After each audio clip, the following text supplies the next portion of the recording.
And there's a quote that I heard years ago by Theodore Roosevelt that comparison is the thief of joy. And it's something that rings true to me because I think, again, the older I've got, the more the more I've walked through, the more I've realized that, oh, rah, someone made me.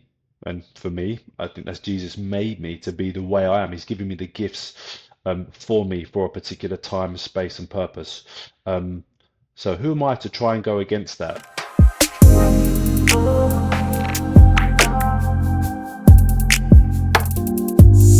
Welcome to Conversations with Nick, a podcast that invites everyday, remarkable people to share their experiences of navigating life, love, and leadership. I'm really thrilled that you are here to join me, Nick Ferguson, for this conversation. It's going to be a conversation with somebody I've known as a friend for many years. So I'm really excited that you're here to sit in on this one because I know you're going to get some insights and some real encouragement. During that time, I've known our guest today. I've seen him bring his business ambitions to life while also learning to navigate and develop his marriage and responsibilities as a dad to his two children. As a gym owner, personal trainer, and competitor, he's passionate about helping people build strength and improve their quality of life, both on the gym floor and in everyday life. So without further ado, I'd like to welcome my friend, Dan Frammingham, to the podcast. Nice one, Nick.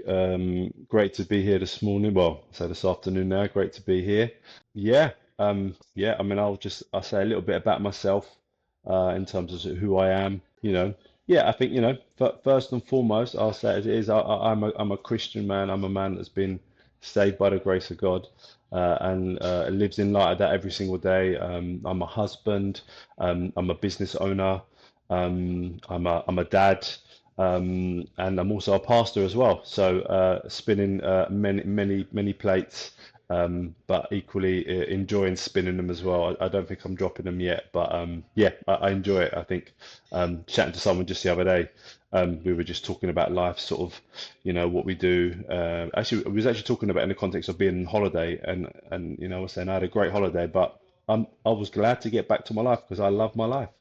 It doesn't come without its challenges, which I'm sure we'll get into. But yeah, that's who I am first and foremost. So yeah. Excellent. So firstly, Christian, follower of Jesus, you are also a dad, you're also a husband, and you're also a business owner, and you're a pastor. So there's quite a lot there that you're holding in terms of your leadership responsibilities. Okay, so thank you for that, Dan. So just take us back.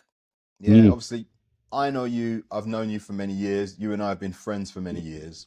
But just take us back for those who are watching and listening, just in terms of leadership. When did you first realize that you had leadership potential? Just say something about that.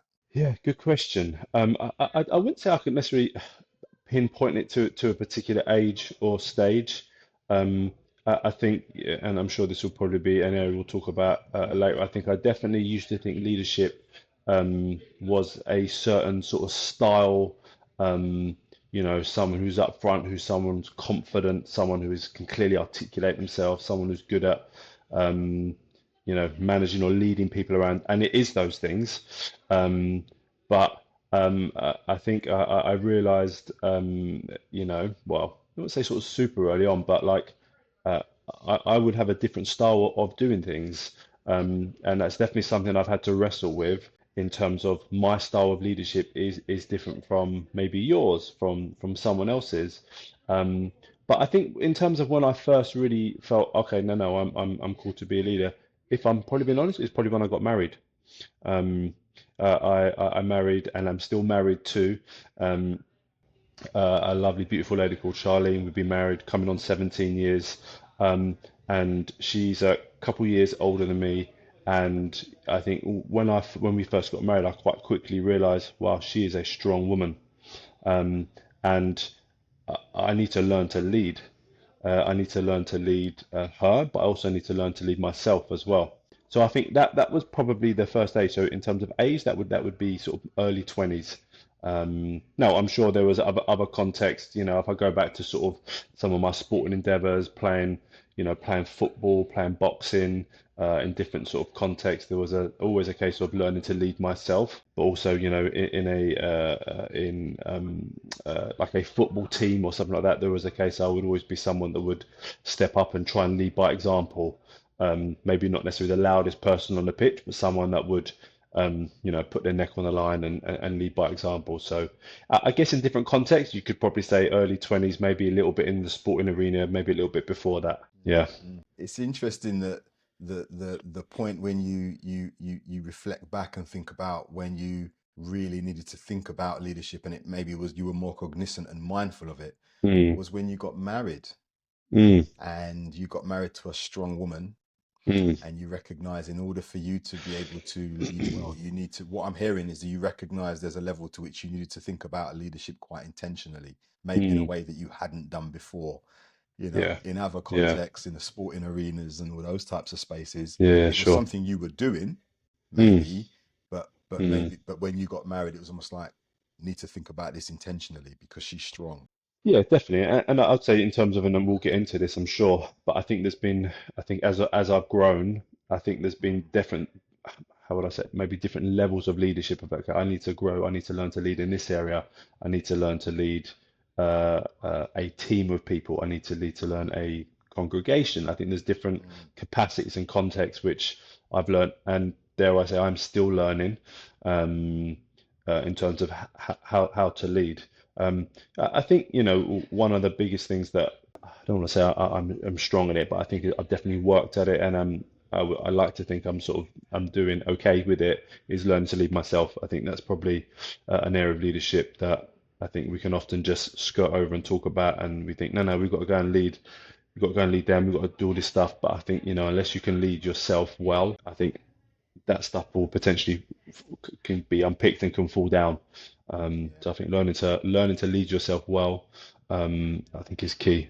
Okay. So Mm, that's good. And I'd love for you maybe just to help us when you say leading yourself well.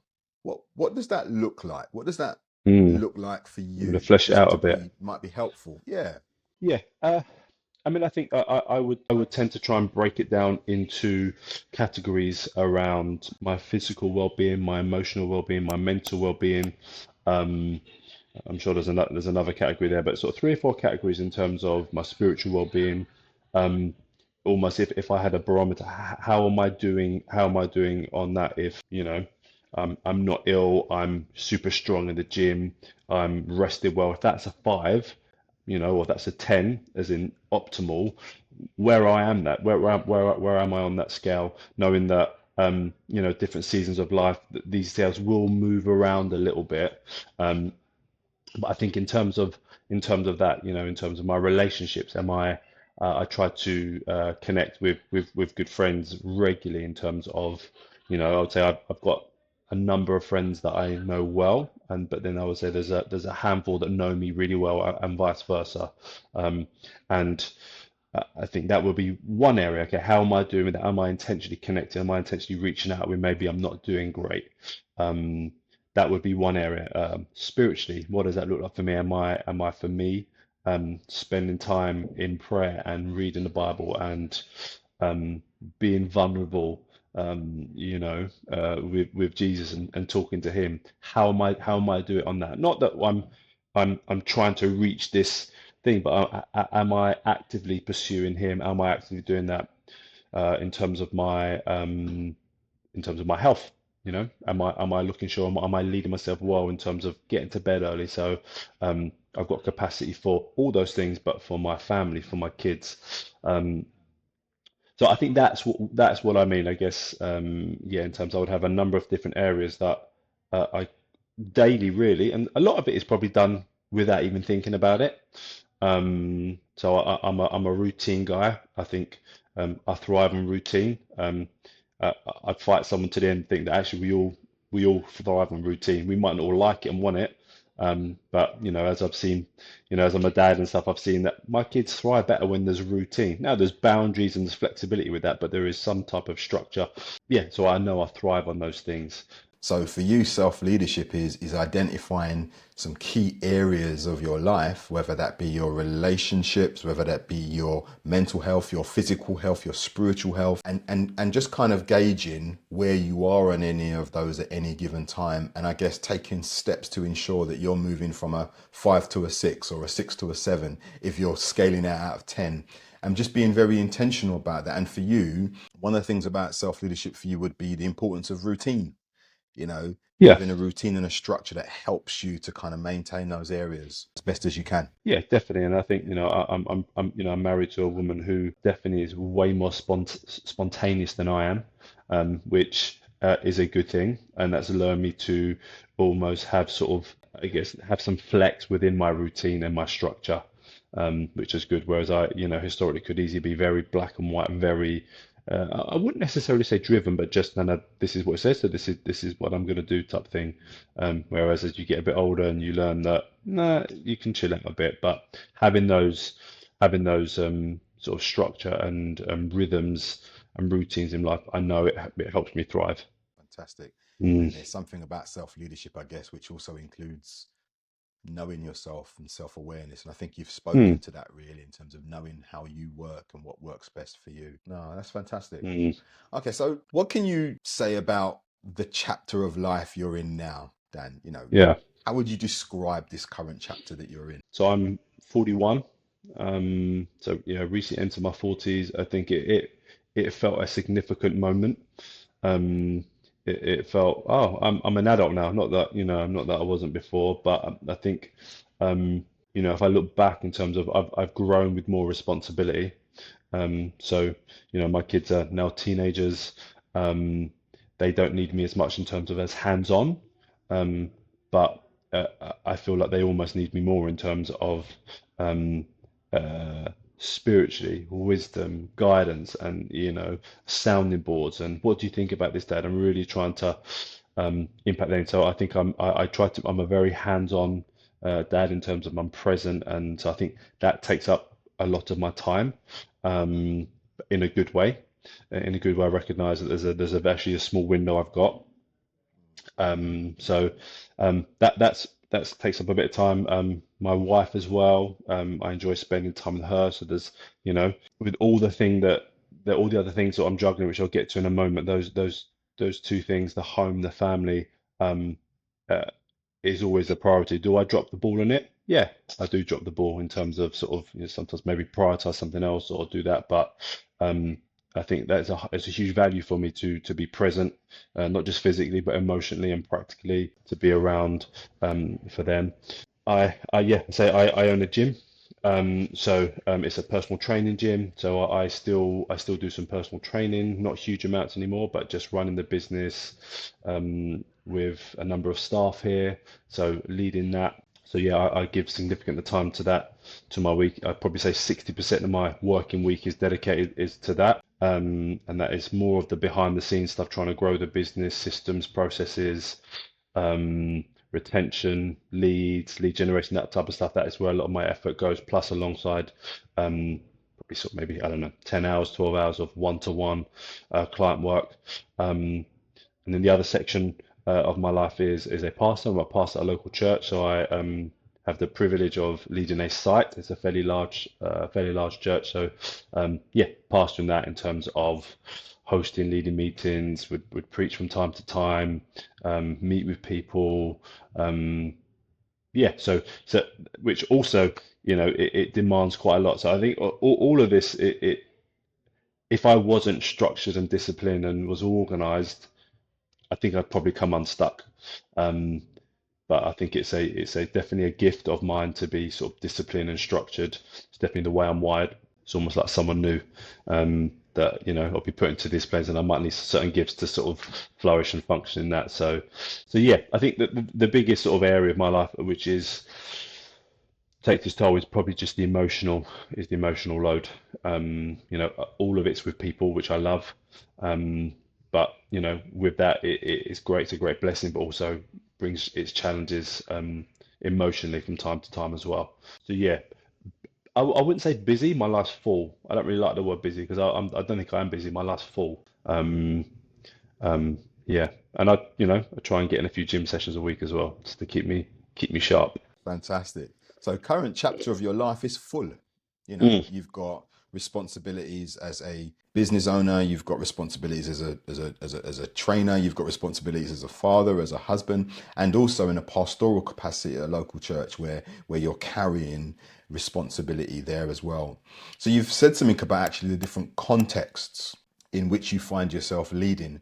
So I'm curious, across those different contexts, what are some of the leadership challenges that show up maybe across each of those areas in your life? If there were maybe one or two leadership challenges that you think, yeah, actually, that's a consistent theme across all of those areas that you've just spoken about. What would you highlight? the one that sort of springs to mind, which you could probably say is fairly current, is just the importance of communication, which therefore then can lead to expectations or from people. So I think that seems to be, I say the challenge, but I'm constantly reminded of, and I think this is sometimes, whilst it's a high value for me, I can sometimes drop the ball, and that what I can communicate in my head is not always not necessarily what I communicate out. So I think I think of the home, for example, if my communication isn't clear or it's slightly misunderstood with my kids or my wife, that can sometimes bring tension, and it could just be a simple misunderstanding. But the importance of communication at home is, I think, is key, especially within a marriage. I think just that. I think in terms of business, being clear in terms of communicating, um, yeah, communicating with your staff, communicating with anyone really, I think is something that have learned and I'm learning that gosh, I need to continually communicate and not assume that people, are in here or understand what I said. I almost have to really um, be very, very clear, and also recognizing that I might have to communicate in different ways in different contexts to different people, even within the same business, and communicating the same thing. Um, and understanding that even my tone and all those things are really, really key. And then I think, definitely within in a pastoral context, I think communicating, that is a different style of communication. I think sometimes, communicating up front in front of a few hundred people, I'm learning how to, know, recognizing that my words carry something, um, that, almost have to not choose my words carefully, but I could say something flippant that I didn't necessarily mean, but can be interpreted or, yeah, taken not how I intended it. Um, so I don't know if that answers the question. Yeah, yeah. So what I'm hearing is that one of the leadership challenges that you see across all of those contexts of your life is to be able to communicate effectively, to help people kind of get a real sense of, what your intent is, but also to kind of really be clear on expectations and manage those. And that can be a challenge because what I'm hearing is that you're needing to, you know, there's a requirement to adapt maybe how you're communicating across those different. So I guess speaking to your two children will be different to speaking to a congregation of a couple hundred people, as an example. Yeah, definitely. And I think as well, what I realize as well, this will always be a challenge, in terms of, yeah, I think I've grown in terms of how I could communicate in different contexts, but I know there's still more room for growth. And I think it will always be, when you're always working with people in different contexts, there will be a way that I would have to communicate with my daughter's 25 that is different to when she's now 14. As it will, there's different to how I can communicate, you know what I mean? So I think it's something that's always growing and evolving. Um, and it's something that, yeah, I enjoy learning how to communicate. How can I get what I really mean across here that is going to be clear, that's not going to bring offense, but it's also going to, yeah, communicate exactly the intent, as it will, what I want to get across. Fantastic. Mm, All right, so that leads me to become curious about maybe a time when you've got that wrong, a time when you've either communicated something in a way that you didn't intend or was misinterpreted, mm. or just a general, on a general level, a leadership failure of some sort. Mm. Do any leadership failures come to mind? And and and if so, what have you learned from them? Yeah, I mean, there's not necessarily one that stands out, but I think one that I am very mindful, and I can't think of a specific example that would be appropriate to share here. But I think what does come to mind is the use of social media, the use of social media in terms of the different contexts that that I find myself in, and I really, I mean, the context I mean in terms of a business owner and a church pastor. They're both Mm, very, very different. I could communicate or share something on one platform, to one group that was seeing, they'll be like, that's fine. And to another group, they'll be like, rah, can't believe he said that. mm, So I think what that has meant now that I need to try and think through the lens of what I share on a platform has real impact to people. And I think I mean more in terms of the pastoral role. I think in many ways, I could probably share anything on the business, although I wouldn't. That there's probably a bit more the expectation for me to sort of hold a certain line in terms of when it comes to business, people wouldn't really care so much. But I think in terms of a pastoral role, in terms of the position I find myself in, and yeah, the role I carry, rightly or wrongly, people do look to some of the things that I may say. So I'm very mindful in terms of what I say, how it will come across. Now, at the same time, that doesn't mean that I won't share stuff that I will have a view on, but in terms of how I share it, I'm mindful how I communicate or what this could be, what people could then draw from that, the assumptions that people could make from that, if that makes sense. So yeah, I'm trying to view it through a lens of I don't intentionally want to offend, and I will never do that. At the same time, I appreciate that some people can get offended by anything. So, there is sometimes you're damned if you do, damned if you don't type thing. Um, yeah, but that is definitely something that more and more, where we are and have been for a number of years in this technology age in terms of social media, everyone's got a soapbox they can stand on, and you know, everyone can preach whatever they want in their own channel. So I think I'm mindful of that, and but at the same time, I don't want to not engage with it and use it because I think there's got some real benefits to it. Yeah. So I don't know if that answers it and helps.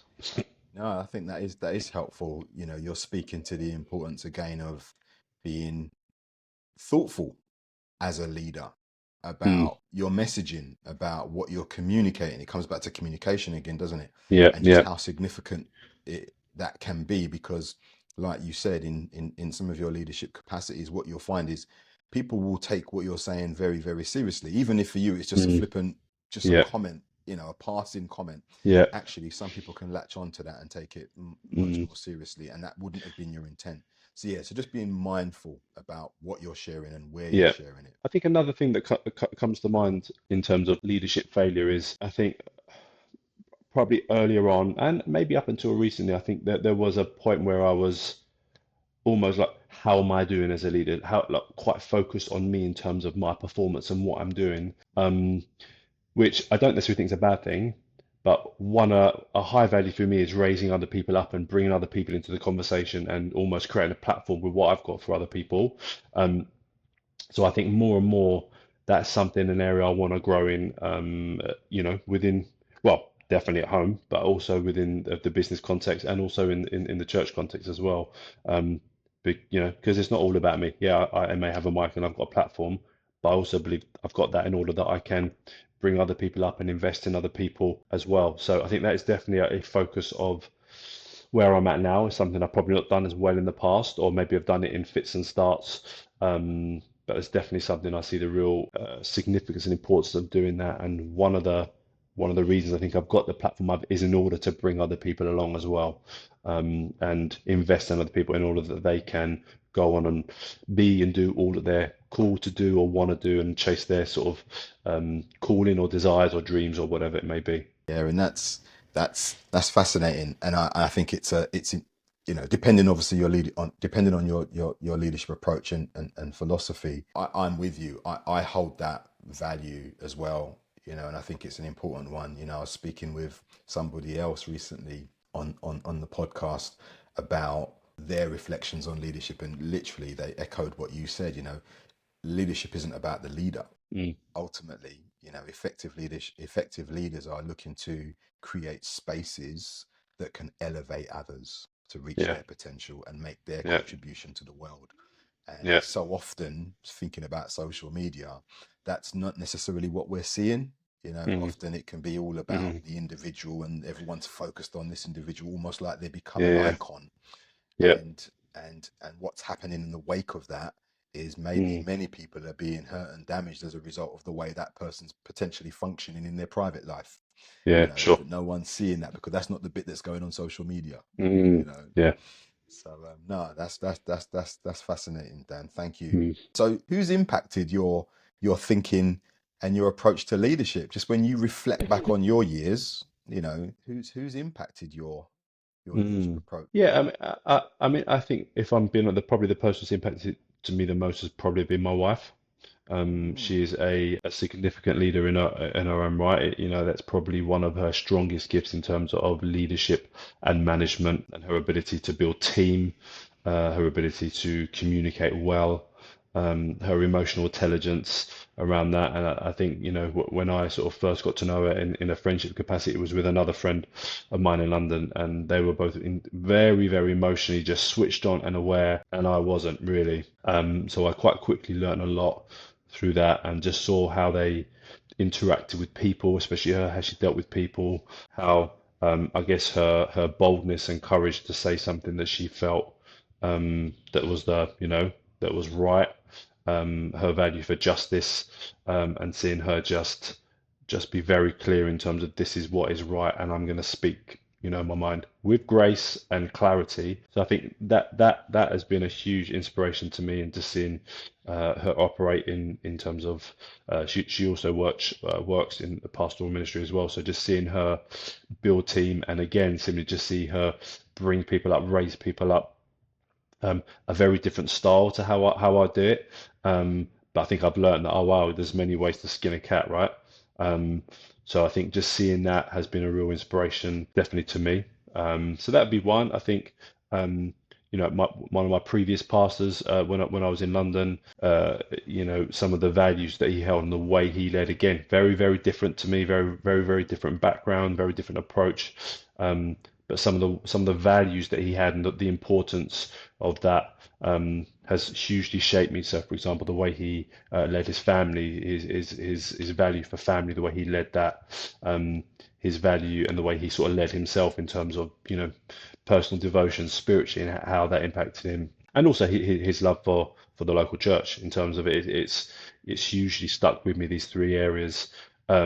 That has massively impacted me. And at the time, I just don't necessarily think he would recognize or realize that he was maybe having the impact. And it's often, I think, there's sometimes the leaders that are just leading by example, quietly going about their business. So there would be two key sort of figures, I think, that have impacted me in terms of the area of leadership that spring to mind. Yeah. And that's so important to hear that, because, if you think about, you've just described the leadership context that you're in and the significance of each of those, family, business, church. But behind the scenes, you are still acting out and have been shaped in terms of your values by what you've encountered previously, by a leader who may not have been singing and dancing, but was quietly influencing you just by what you were seeing him do on a day-to-day basis, just by being close to him. And I think that's something for all leaders, to remember, Yeah. that that's the level of influence and impact that can be happening on a day-to-day Yeah. basis No, definitely. without even being aware of it. Yeah. People are Mm. catching values by what they're seeing, not even Mm. necessarily by what we're saying. Yeah, yeah, yeah, 100%, 100%, yeah. And I think, there's definitely some stuff around business that I've learned, but I think that would probably be more. There's no one who particularly comes to mind, but there are definitely sort of key people I've observed them and seen how they've done, especially within the fitness world. I'm like, okay, wow, that's how they've grown their business. So I think there's definitely things that I've pulled from them that, I'm a big one. on principles. Like I enjoy taking the principles and trying to apply it to my context. And okay, I wouldn't necessarily do it like that, but I can take that and I can use some of that. Because I think, there's nothing new under the sun. I think we're all trying to learn from one another. It doesn't always come across like that, but I think that's the reality. The That's what's reality. going on. Yeah. Yeah. Mm. Just from a business perspective, what's an example of maybe a principle that you've Yeah. seen that you've thought, yeah, I like that. Yeah, like you said, Mm. not necessarily a kind of cut and paste type Yeah. thing, Yeah. but in Yeah. terms of as a principle that you've been able to apply in your context.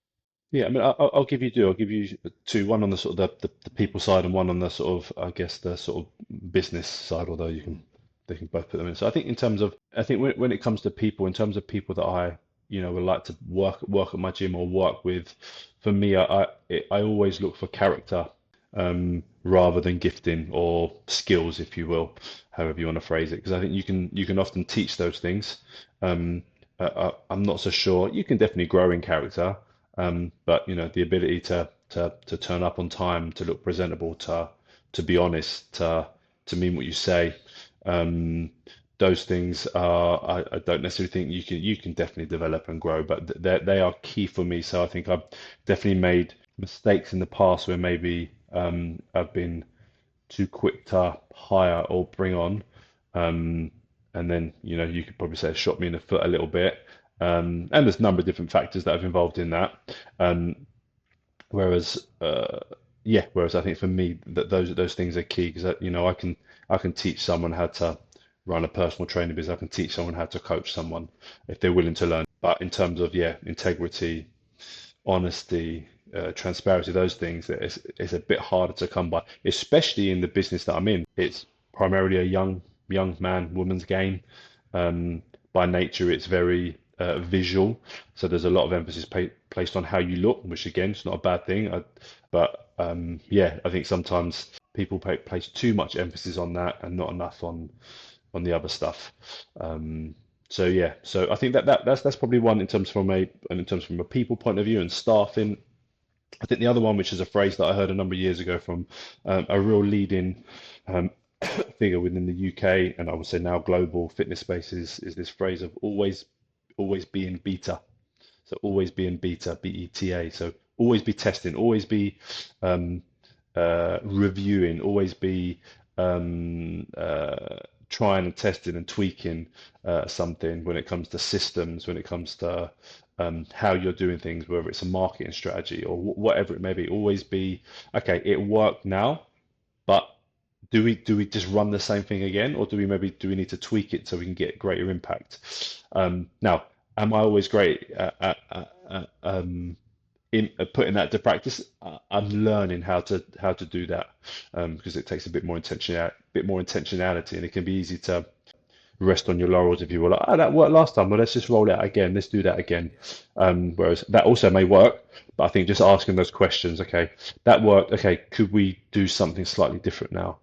Um, yeah, so always be in beta, and I would say you can apply that principle across the board. Yeah, always be reviewing, learning, tweaking, asking the question. Two big principles. One, I like the idea of, focusing on character over gifting or skills. Skills, I guess, can be developed and taught, whereas character may be a little bit more of a challenge over time and could be more costly in terms of what the impact of that could be if it goes wrong. And yeah, and the other one, just being prepared to kind of always learning, being in an experimental stage the whole time, and being comfortable with that. Which again, I think in a leadership context, especially when I'm coaching younger leaders who I'm working with, for example, that can be something that's necessary to emphasize. You don't have to know all the answers. You don't have to know everything. You don't have to have the finished product. You don't have to be a finished product. You can also be in beta. You can also be in developmental mode, which I think can be quite releasing once you grasp that and it sits comfortably with you. Can be a real challenge before you get to that point, you know, for many. I think the other thing to say as well is I think the older I get as well, I'm recognizing and realizing in all contexts that, gosh, I don't know as much as I used to think I did. And Yeah, that's okay as well. yeah, that's okay. Yeah. That's okay.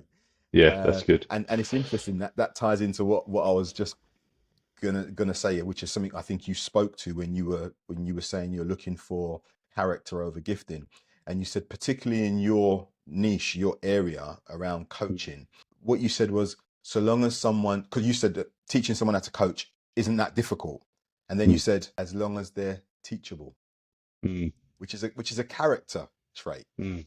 Yeah, Teachability, coachability, a willingness to be open to learn is a character yeah, thing. So, so it just kind indeed. of speaks to what you were saying, Yeah. you can, really help someone to develop those skills if they've Mm, got the humility, I guess, it's probably a yeah, word, the yeah, yeah, humility to recognize they yeah, don't know sure. everything and they're willing to learn. So, Mm, no, that's great. Thank you. yeah, Two really helpful principles. yeah. And I think just on that very quickly, and the I interviewed someone a couple of weeks ago. They've gone AWOL now, but it's interesting because they were a good 20 years my junior, but it I love the passion in their voice, but I can also be like, wow, I see myself in a lot of these young guys and girls as well that are Mm, coming in as well, which mm, just cool, man. That's where I was, and yeah. yeah, All right. So, a question I wanted to ask, and I guess it's yeah, partly because it's a question I've been asking myself recently. Okay, hmm and it's what leadership traits, do you admire in others, okay, but maybe find it hard to develop in yourself? wow, mm, It's a question I've been asking myself. So yeah, yeah. I've got one that comes to mind. I think so. I really admire leaders who can have the difficult conversations, but can also do them well. That can, and I think that takes a level of maturity and a level of self-awareness. Um, Now, I've had some of them over the past. I think I've done some really well. I've done some probably not as well.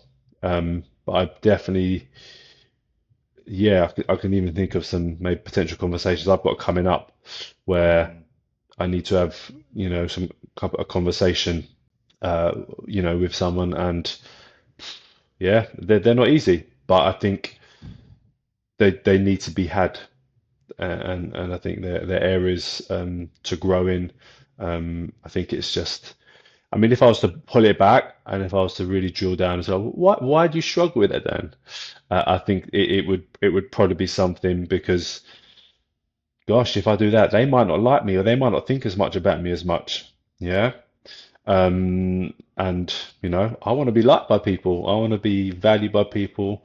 Um, but I think big picture, I think if I do it well, and it may not pan out like that, I think there will probably be more respect for me if I have that conversation, or have those conversations, or I'm used to having those conversations where they need be, not for the sake of it. So I think having difficult conversations, um, with clarity, with conviction, but also seasoned with a bit of grace and compassion as well. I think that's definitely something that I would love to grow in. Yeah. I love that. I love that. Mhm. Having challenging conversations with clarity, conviction, and courage and compassion. Mm. You can put some courage in Clarity, there as well, conviction, bro. and courage. Yeah, courage. I don't have a Mm. C in Yeah. there, but I love that. Clarity, conviction, and compassion. And Which is like I and said, sprinkle it with grace. yeah, man. And I think, I think in light of what's happened in the world over the last couple of years, especially over in the States, regardless of where you land on, views of certain stuff, I think one thing that has really struck me is I want to be a man of courage, in all contexts. And I want to be someone that can speak, yeah, courageously, regardless of what people think or what the outcome will be. Um, so yeah, I think that's the other C. I think conviction, clarity, and courage. Yeah, yeah. Yeah, so just being able to kind of really approach difficult and challenging conversations. Yeah. Okay, that's really good. Thank you.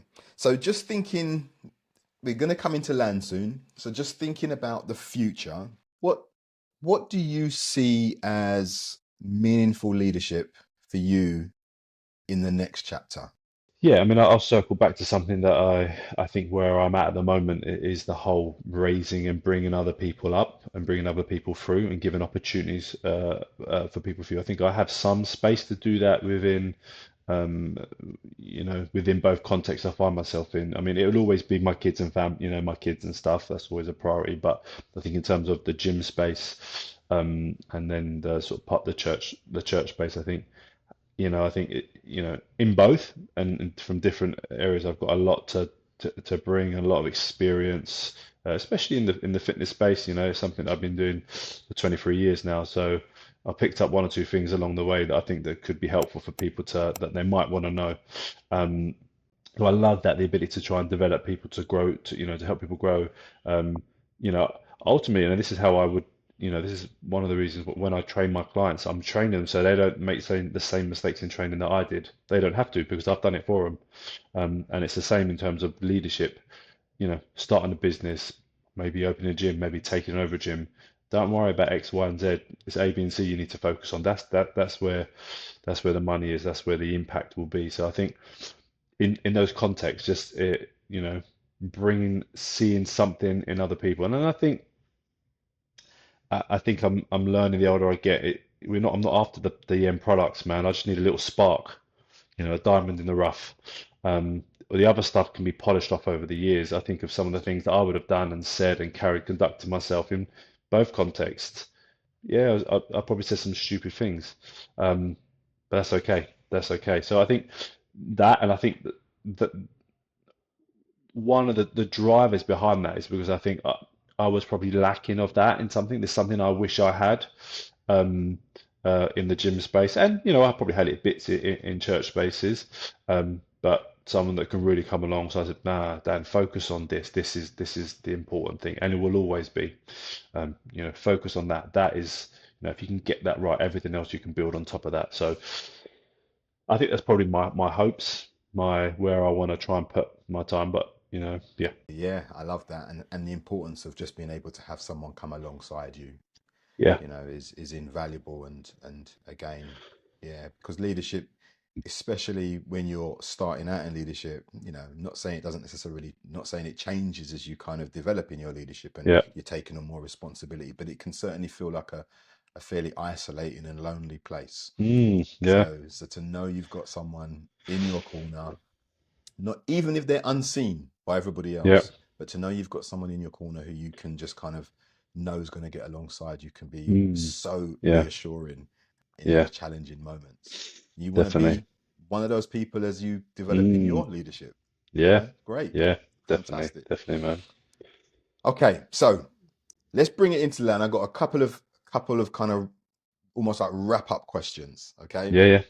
So first one would be, in your leadership experience, what's one assumption about leadership, yourself, or both, that you've had to rethink completely Mm. and maybe view it differently now? I'll take you back a number of years. I remember, and I'm sure you will remember as well, when a guy called Mark Driscoll came on the scene. So he's a prominent church leader in the States, um, and I was drawn to him. So his impact was definitely around young men. He was an alpha male type leader, very confident, um, and this is probably what, I don't know, 15, 20 years ago now, maybe, I don't know. And I remember looking at that, I'm like, right, that's what leadership looks like within the church context anyway. Because at that point I was, didn't own a gym, but I was, in that space. I thought that's what that looks like. And I'm like, and I knew deep down I'm not like that, but I thought I need to be like that. I need to be like that if I'm gonna have impact and I'm gonna lead people, I'm gonna do X, Y, and Z. I need to be like that. And he's just an example. There were many, many people who were similar to that, and I'm sure there are today. Um, I think as I've grown, I was like, I'm not like that. Now, there's maybe elements of that, like I like eating meat, and you know what I mean, I'm like a, but you know what I mean? There's that's not who I am. And there's a quote that I heard years ago, and I think I even brought it a few weeks ago in a church context. that by Theodore Roosevelt, that comparison is the thief of joy. And it's something that rings true to me because I think, again, the older I've got, the more the more I've walked through, the more I've realized that, oh, wow, someone made me. And for me, I think that's Jesus made me to be the way I am. He's given me the gifts for me for a particular time, space, and purpose. Um, so who am I to try and go against that? Who do I think do I know better? No, no. So I think for me, I'm trying to lean into and it's not always easy, but I'm trying to lean into some of what I believe my giftings are, what my strengths are, where I've seen fruit, and really trying to lead into that rather than try and be like someone else. Um, because I think if I can lead out of who I've made to be, that is where I make the most impact. So not Yeah, needing to be a clone of somebody else, but yeah, to be comfortable with and accepting of who you are and how you've been yeah, designed, and to lead totally. from that place. From that place. And we can learn stuff from all sorts, as Yeah, we've yeah, discussed. absolutely. You can learn from stuff, but Mm. ultimately, yeah, we're all made uniquely for a reason. So yeah. Mm, Okay. So if there was one final thought mm, that you would want to share with our viewers and listeners today before we end our conversation, which has been great. So thank you, mm, Dan, for mm. your time. No, you're welcome. It's been good. I've enjoyed What it. would, good, good. One What thought. would you Yeah. say? Yeah. Yeah, I think this is a quote I heard actually not too long ago, and it's very short. It's 3 words, and the phrase is "lead from wonder." Now, let me explain that. What do I mean by lead from wonder? Now, this was taken in a church in a sort of church context, um, and what I interpreted this quote to me, "lead from wonder," was this lead from a place because ultimately, in a church context, you are ultimately trying to point people uh, to God, right? So for me, it has to come out of an overflow of something. So if I'm constantly waking up and in a space of wow, wow, look who I am because of what he has done. I can lead from this place of constantly being, you can put amazement, you can put delight, you can put any word, but this idea of leading from a place of like, wow, what a privilege I get to do this. And I guess you can put that in any context, like, in a business context, lead from a place of what an opportunity, what a privilege I get to lead. And it comes back to um, not making it all about yourself, I guess. Leading from a place of like, what an opportunity I get um, to bring hundreds of people into my gym and to improve their quality of life through strength training. What a privilege, what an opportunity, knowing that the impact that I make and the people in this space will potentially impact their health and well-being, their kids, and the knock on you can go on, right? So this idea of leading from wonder, I think primarily, I took it from a more of a Christian point of view, but you can put that across the board. Um, yeah, so I don't know, hope that lands or hope that helps in some way, makes sense. Yeah. Thank Mm. you very much, Dan, for your time. No, welcome. It's been fun. Thank you for your generosity in just sharing from the heart some of your experience in terms of how you've navigated and continue to navigate life, love, and leadership. For everybody who's tuned in and is watching, thanks so much for joining myself and my guest, Dan, my good friend Dan, who's joined us today. If you liked, please comment, share, subscribe, all of those types of things if you find any value in this, and look forward to catching you on the next one. Dan, thanks again. For all those watching, rooting for you. Be well.